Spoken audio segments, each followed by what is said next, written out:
Tulle, Trulle, Mulle and the Skeleton. Now I'm going to tell you about the day when Tulle, Trulle and Mulle borrowed a skeleton at the school. I'm sure you remember that Tulle, Trulle and Mulle are 3 troll girls who live out in the woods with their mom and dad in a small troll cave, and that they go all the way through the forest and into the village to visit the humans who live there.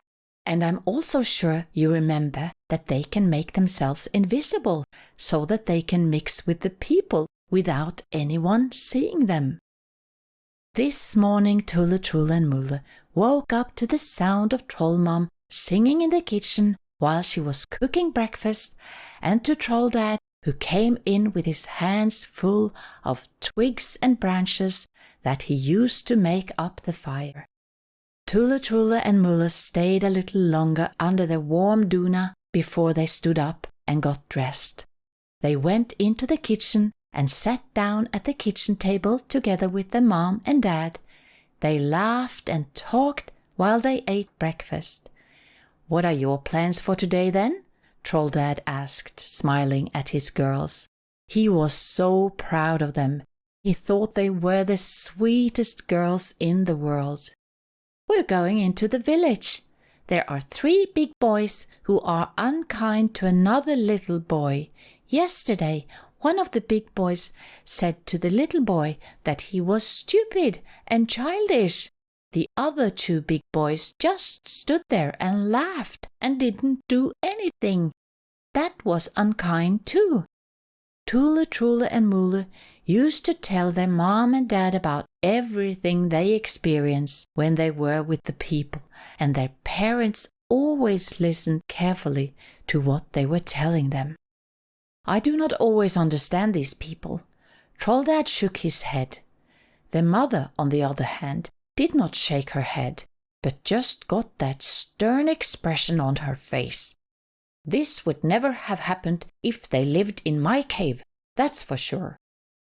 I'm sure you can remember that Tulle, Trulle and Mulle had been out in the schoolyard when the little boy had begun to cry, and that it made them get very stern expressions on their faces, and that this was when they had decided to help the humans sometimes. When Tulle, Trulle and Mulle had finished eating, they said goodbye to their mom and dad and started walking through the forest. It was a lovely sunny day. The birds were singing happily in the treetops, and even the wind seemed to be in a good mood.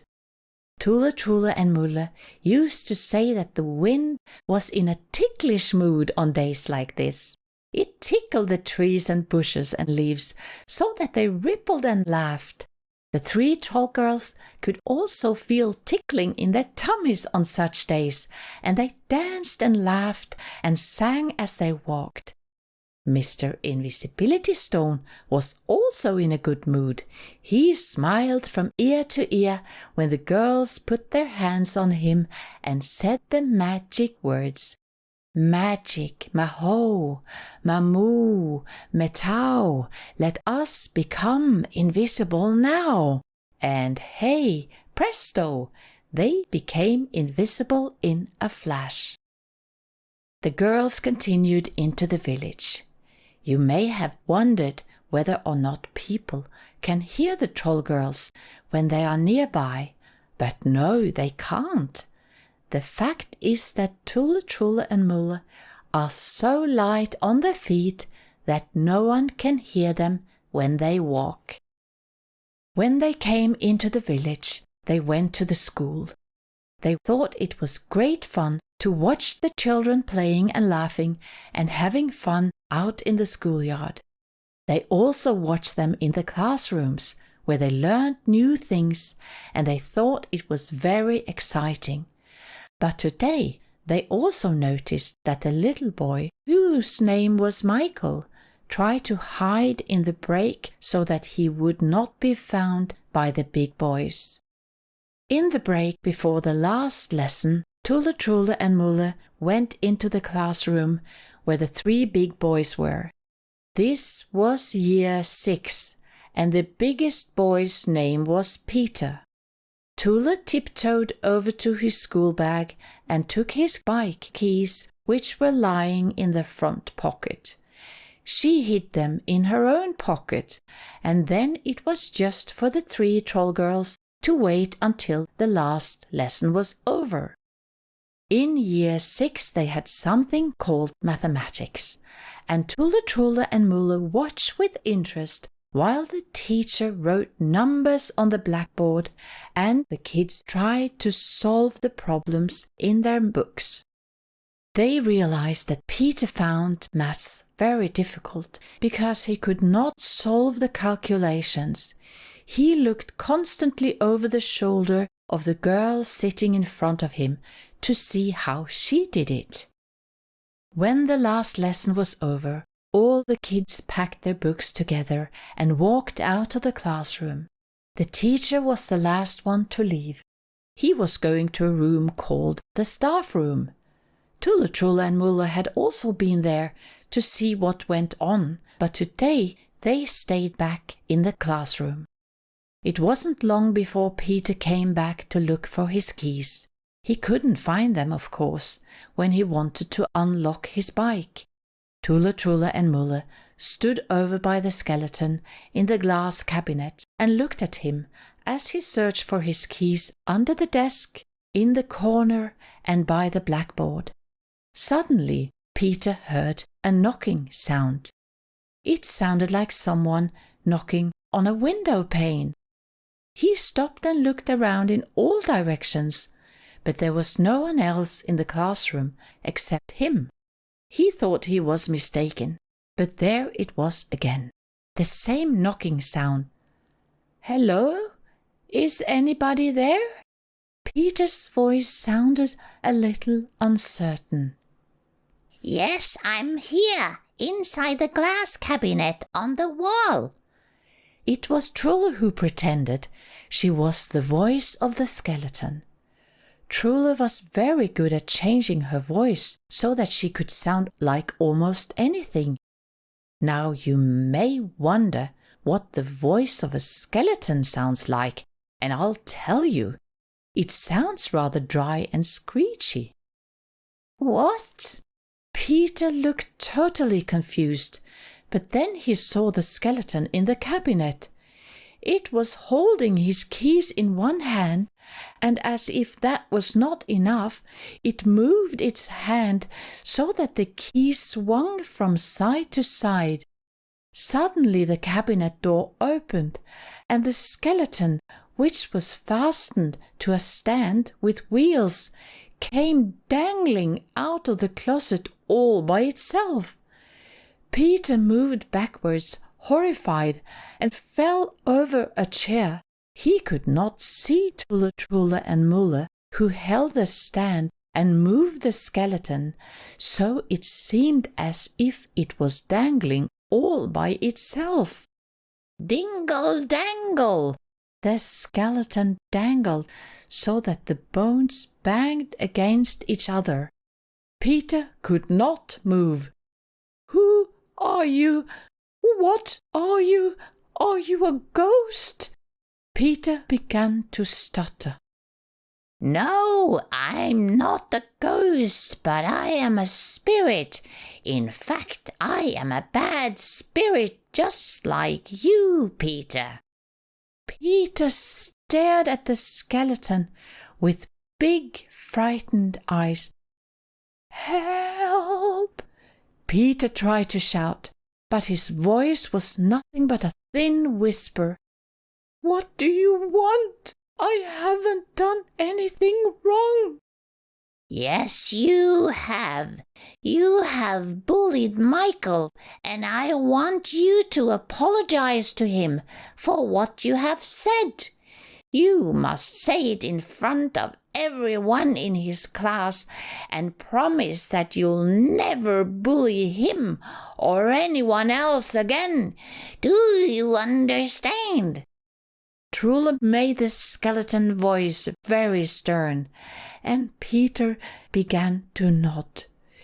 Yes, I understand. I promise you I will apologize and never bully anyone else again. I promise. Just stop being alive and talking to me and being so stern." "Good. Then you will get your keys back." The skeleton came dangling towards Peter and stretched out the hand with the keys in. Now Peter began to cry. "There you are." The skeleton stretched out its hand. Peter grabbed the keys and, still crying, ran out of the classroom as fast as he could. The next day, Tulle, Trulle and Mulle were back in school. In the classroom of Year 6, Peter was staring at the skeleton, which was back in the glass cabinet. When it waved at him, he stood up and pointed at it. "Look, it can move! It's alive!" Everyone in the class was very surprised, but when they saw what Peter was pointing at, they began to laugh. The teacher didn't understand what was going on, but told Peter that he should stop being foolish and sit down and pay attention in class. Peter sat down, but kept staring at the skeleton, that grinned at him with its wide smile and waved at him every now and then.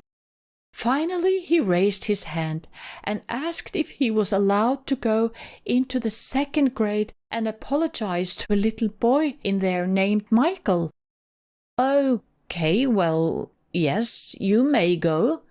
The teacher was so taken aback that she hardly knew what to say, and the other pupils in the class looked very puzzled.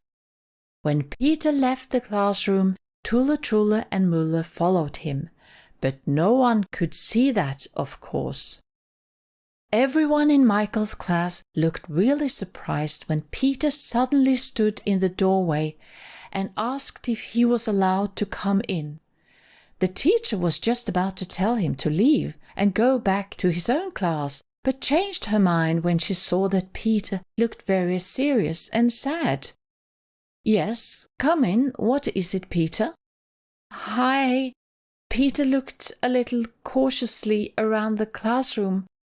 "I just want to apologize to Michael for the bad things I've said and done to him. I promise it will never happen again." The whole class went really quiet. You can probably imagine how surprised everyone was. Most of all Michael. He thought it was almost too good to be true. But then he smiled, and so did the other kids. "But, well, okay, thank you, Peter. That was very nice of you." The teacher looked questioningly at Peter, who was still standing in front of the whole class. Now Peter smiled a little. Yes, he actually looked kind of happy. By the way, you sure are lucky not to have a skeleton in here." Peter gave a slightly weird laugh, and now everyone was staring surprisingly at not only Peter, but also at one another. What had happened to Peter? "Well, yes, maybe we are." The teacher smiled gently. "But I think you should go back to your own class now, Peter, okay?" Peter walked slowly out of the room, while all the pupils looked at him, wondering what had just happened. When Peter sat back at his desk, he looked towards the cabinet where the skeleton stood. It raised one hand and waved at him, and Peter waved back. He kept his hand close to his body so that no one would see it. After that day, he never bullied any of the other kids. And guess who was happiest about that? Yes, it was Peter himself. In the next story of Tulle, Trulle and Mulle, you will hear about what happened the day that they followed Peter home from school and met Peter's father, who was the bank manager in the village. He was very fond of numbers and calculations, and certainly not pleased that Peter found mathematics so difficult. In fact, Tulle, Trulle and Mulle decided to join Mr. Bank Manager at work in the bank one day.